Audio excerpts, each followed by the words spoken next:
عبداللہ بن جبار صاحب نے کہا کہ مناظرہ تو تم ہار گئے ہو، اب یہ تم باتیں کر رہے ہو کہ تم نے تو کہا تھا کہ مجھے کسی حدیث میں دکھا دو، کون بخشوائے گا، کون امت مصطفیٰ کو جنت میں لے جائے گا؟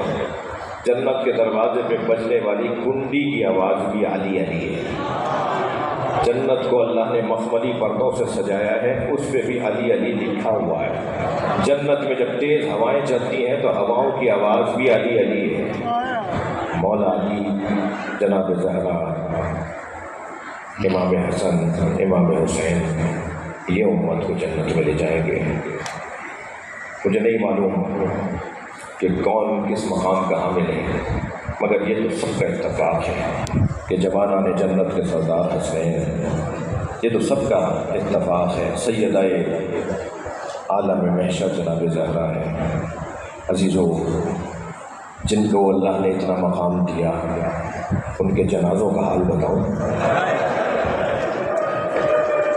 جن کو اللہ نے اتنا مقام دیا، ان کے گھروں کا حال بتاؤں؟ یہ ساری کائنات پنجتن کے صدقے میں بنی ہے نا، نبی کے صدقے میں، مولا علی کے صدقے میں۔ بیدم یہی تو پانچ ہے مقصود کائنات، خیر النساء حسین و حسن مصطفیٰ علی۔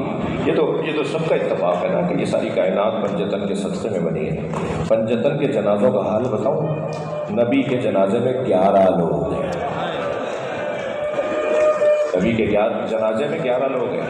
مولا علی نے جب جنازہ دفنا دیا تو امت کو اعتراض ہوا کہ علی نے ہمارا انتظار نہیں کیا۔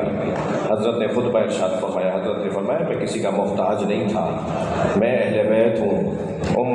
اہل بیت کی ذمہ داری ہوتی ہے کہ وہ جنازے کو غسل و کفن دے کر جنازے کو دفنائے۔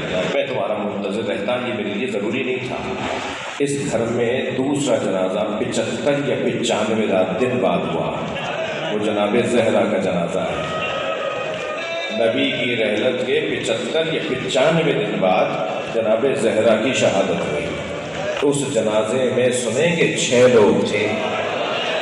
بی بی نے فرمایا تھا میرے جنازے میں کوئی شریک نہ ہو، مجھے رات کی تاریکی میں دفنایا جائے۔ امت کو پھر اعتراض ہوا، ہمیں اہل بیت نے اپنے گھر کے جنازے میں نہیں بلایا۔ اس گھر میں تیسرا جنازہ مولا علی کا جنازہ ہوا۔ رونے والوں 2 لوگوں نے جنازہ اٹھایا۔ ہاں، اہل سنت کی روایتوں میں ہے کہ آگے سے جنازہ خود اٹھ رہا تھا، پیچھے سے حسنین اٹھا رہے تھے۔